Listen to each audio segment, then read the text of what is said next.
بسم اللہ الرحمن الرحیم۔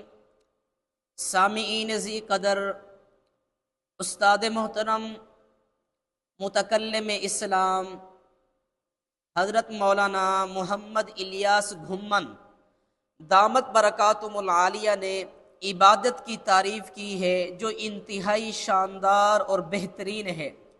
استاذ محترم فرماتے ہیں کہ عبادت کہتے ہیں حکم خدا ہو، طریقہ مصطفیٰ ہو۔ نمبر 1 اللہ کا حکم ہو، نمبر 2 پیارے مصطفیٰ کریم صلی اللہ علیہ وسلم کا طریقہ ہو، اسے عبادت کہتے ہیں۔ اگر اللہ کا حکم نہیں ہے، نبی کا طریقہ موجود ہے، اسے عبادت نہیں کہتے۔ اللہ کا حکم ہو، نبی کا طریقہ نہ ہو، اسے عبادت نہیں کہتے۔ تو عبادت کی آسان تعریف یہ ہے کہ حکم خدا ہو، نمبر 2 طریقہ مصطفیٰ ہو، اسے عبادت کہا جاتا ہے۔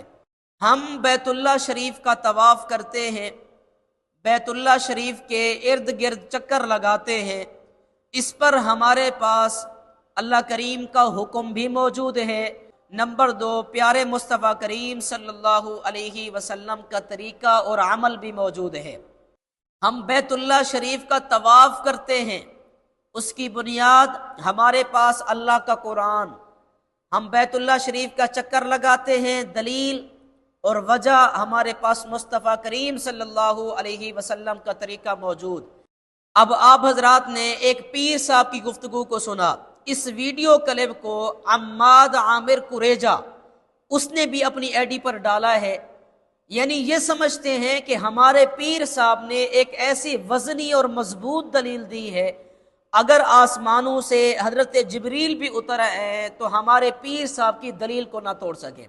یعنی اتنا مضبوط دلیل دی ہے، اگر اسے بنظر غور دیکھا جائے تو اس کی ٹکے کی بھی حیثیت اور ویلیو نہیں ہے۔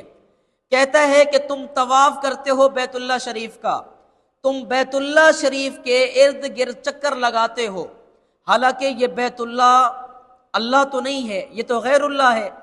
جب غیر اللہ کا طواف کرتے ہو، غیر اللہ کے چکر لگاتے ہو، تو پھر دوسری چیزیں جو ہوتی ہیں، یعنی مزاروں پر، بزرگوں کی قبروں پر، وہاں پر طواف کرنا، وہاں پر چکر لگانا، یہ کیسے ناجائز اور حرام ہو گیا؟ دیکھیں حضرت قبلہ، ہماری آسان سی گزارش ہے، ہمارا آسان سا سوال ہے، ہم بیت اللہ کا طواف کرتے ہیں، اس پر ہمارے پاس تو اللہ کا قرآن موجود، نبی علیہ الصلوۃ والسلام کا فرمان اور طریقہ عمل موجود۔ آپ مزاروں کا طواف کرتے ہیں یا مزاروں کے ارد گرد چکر لگانے کو جائز قرار دیتے ہیں، تو آپ اس پر ہمیں اللہ کا قرآن دکھائیے، حکم خدا دکھائیے، اور نمبر 2 طریقہ مصطفیٰ دکھائیے۔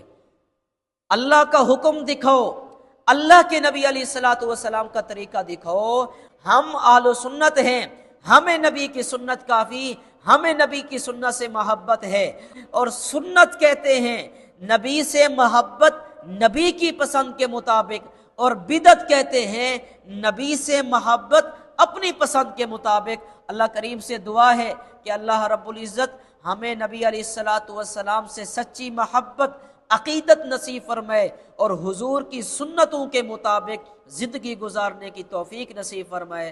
آمین بجاہ النبی الکریم۔